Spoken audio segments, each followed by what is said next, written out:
This is the new Seiko SSK023, or Seiko 5 Field GMT, and I'm surprised they didn't come out with it sooner.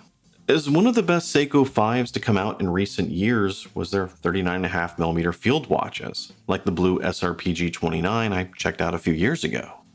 A watch that seems to take the classic field watch formula and puts an affordable Seiko spin on it, in a rather comfortable sub 40mm case, I might add. Something a lot of Seiko fans had been asking for, and now they've taken that and combined it with the affordable NH34 GMT movement.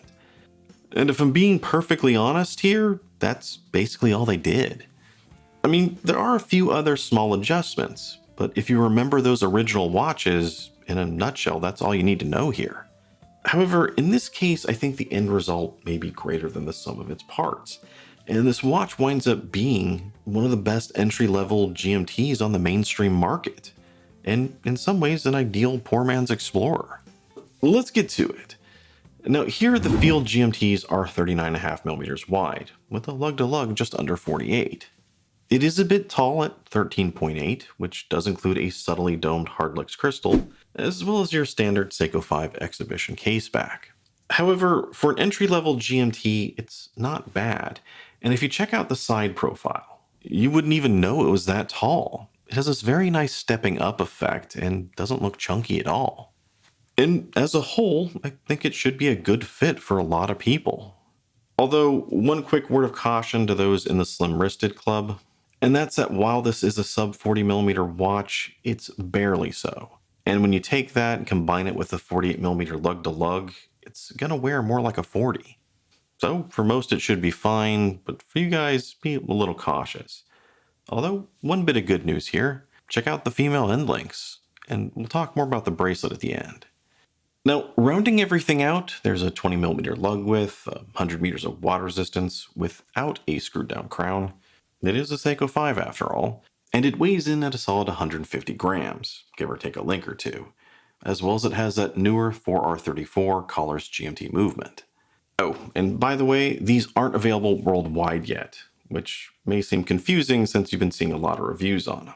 I think they're scheduled for an April release in the US, but they are currently available in Japan, and I know my hookup over there has also recently put out a review, and he got the JDM exclusive polar white version, so go check that out if you haven't. I'm sure Dave would appreciate it, and that watch has given off some serious Explorer 2 vibes. More than this one. Now, the case here itself is very simple, very tooly. No chamfers, no crown guards, just a linear brushing throughout with simple stubby lugs. And there are really only two things that stand out here. The first is the crystal, which has a nice slight curvature to it, adding just a slight distortion, magnifying the indices just enough to help them stand out. And that crystal really does look good, but the other conversation with it is that it's hardlux, not sapphire. Now, I know most watch collectors and enthusiasts are going to insist on sapphire, but this is Seiko, and as much as we hate it, they're not going to do it at this price point. And for those of you who are newer to watches, just know that sapphire is more scratch resistant and considered more of a premium crystal. And it's something you've been able to get on watches at this price or even less for a little while now with other brands. So this is just a common complaint or sore spot with watch enthusiasts and collectors when it comes to Seiko. However, it is worth pointing out that while hardlux isn't as scratch resistant, it is more impact resistant than sapphire, so it's not all bad. Then there's also the 24-hour indicators on the bezel, a la Explorer 2 style, which are always nice to have on a GMT, and at this point they are pretty common, but we still gotta give credit where credit is due, even if their ADs are dicks. Which all leads us to the dial, where things are a bit more Seiko. Now, at the moment, there are three Seiko 5 Field GMTs. You got the standard black, a fully stealthed out version, and a polar white. And remember, that last one is a JDM exclusive. And honestly, it's a pity. But the blacked out versions that are going to be available elsewhere are still pretty sharp. There's a subtle matte black texture to it, which is paired with silver, white, and orange accents. Just like the original Seiko 5 Fields, it follows that classic field watch formula, where you have a larger 12-hour track on the outer edge and an inner, smaller 24-hour indicator track. And here, there is a mixture of both painted and raised indicators, with the inner 24-hour track painted on, leading to the outer 12, which are slightly raised, as well as the squares on the outer chapter ring. And all of that, I think, builds a nice sense of depth, which is further magnified by the edge of that crystal. It's honestly one of the best parts about the watch, and something I noticed on the regular Fields, especially since it's missing from so many other Field watches. Most are just completely flat, and I'm thinking mainly Hamilton. Now, flat is very tooly, flat is very utilitarian, but flat is not very interesting.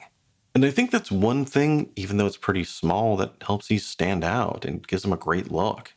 And notice I said raised here and not applied indices, and that's because a lot of modern Seikos don't have applied indices.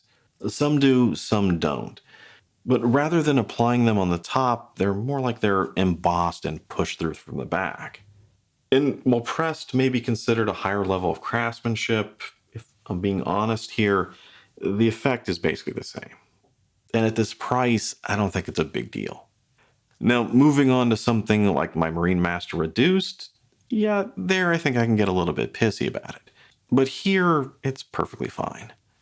Then over at the right, you have a nice frame date window. And I know dateless would be cleaner. But personally, on an everyday watch, I do like having a date. And for whatever reason, Seiko's obsessed with putting them on pretty much everything. And here, gotta give bonus points for a color match date wheel.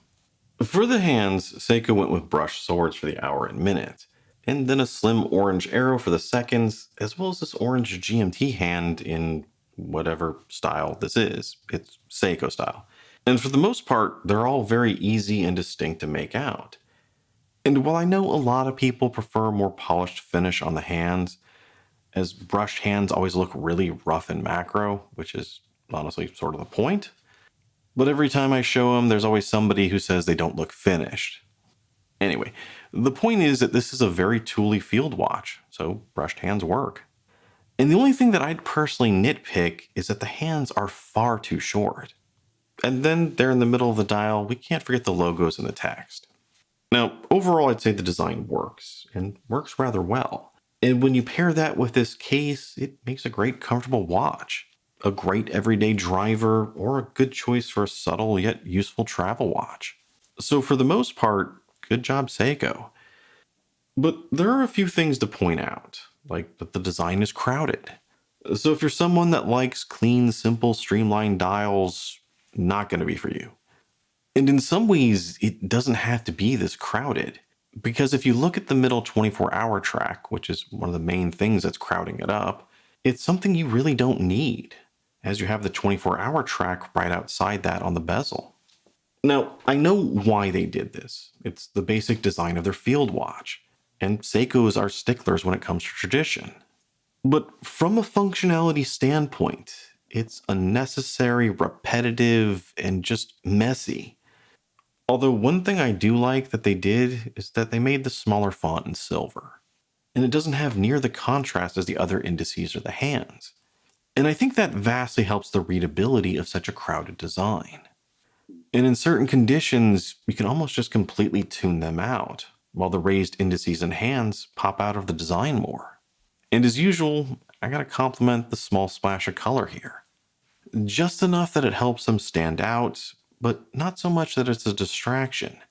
And it is a nice subtle nod to the orange used in the Explorer 2, while at the same time the handset is still very Seiko, creating I think a nice balance between the two inspirations, which I think is something you can say about the entire watch. It has some Explorer 2 vibes, yet is still very distinctly Seiko, making it truly an affordable option or a poor man's Explorer 2. And this is a bit of a tangent, but I feel like I have to say something because that phrase has stupidly become controversial. Context is everything. In almost every single case, it's used as not only a fun way to describe something, but also as a badge of honor. And the fact that it's become controversial and I'm seeing people writing articles and posting comments about it is stupid. I think it says more about people's insecurities than anything else. Anyway, as for the LUME, well, as for LUME, it's a Seiko. And I think that's the best way to put it. LUME is good, it's nice and bright, and keeps up with one of their own divers, which for a field watch is great. A lot of other companies, and I'm looking at you, Hamilton, seem to forget that part. And lastly, let's talk about the bracelet, as it's another major upgrade over the regular Seiko 5s. Like the older bracelets, this one still has an all-brush tooly appearance, but it's shifted from your standard oyster style to this 5-link design, which I like, but I know is not going to appeal to everyone. And just like every other Seiko 5 out there, it does have a pressed clasp. They haven't done anything about that.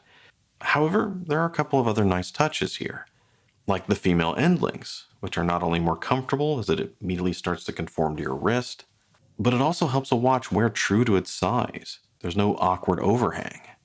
And then maybe one of the nicest upgrades is you have solid end links, giving it a better fit into the case. Although if I'm being picky, there's still some wiggle room here. So a little bit better than the standard Fields. And if for some reason you don't like the bracelet, no worries there. The lugs are drilled, making strap changes easy. And this one, with the black dial, is especially a strap monster. So leather, cloth, NATOs, whatever, you're good to go. And whatever you wind up putting on it, it's going to be a great fit. Comfort was one of the Field's biggest strengths, and that carries over here. And despite that tall height, it's balanced and never really felt top heavy on my 7¼ inch wrist. Now, as for value, it's also a Seiko, and perhaps that's also the best way to describe it. MSRP is $435 US, and right now that's probably what you're going to see him for. But remember, just like any new Seiko out there, there is going to be an early adopter's fee. And if you wait a while, prices will drop, just like they did with the earlier SSKs. But even then, value's not going to be too strong here. I mean, if you're only looking at Seikos and you're only looking at Citizens, it's not bad. But with all the micro brands out there, as well as all the AliExpress watches out there with the same GMT movement, at the same price or less with sapphire and a better bracelet, well, it's much harder to argue against those. Which honestly is just how it is with Seiko these days.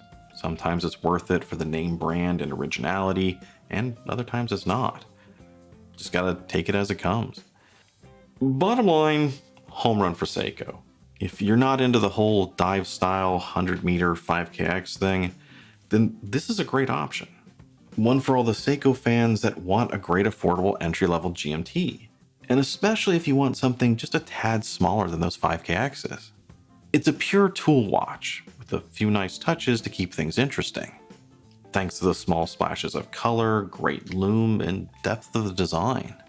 The dial here is a bit busy, but if you don't mind that, it's got a terrific balance of size, comfort, and presence. The only major issue I can see here is that they made the polar white one a JDM exclusive, because a lot more people would want that one. Anyway, as usual, let me know what you think down below about the watch, or if you can think of one that does it better. And as usual, if you enjoyed the video, like, comment, subscribe down below. I'm Shane, this is Relative Time. I'll see you next time.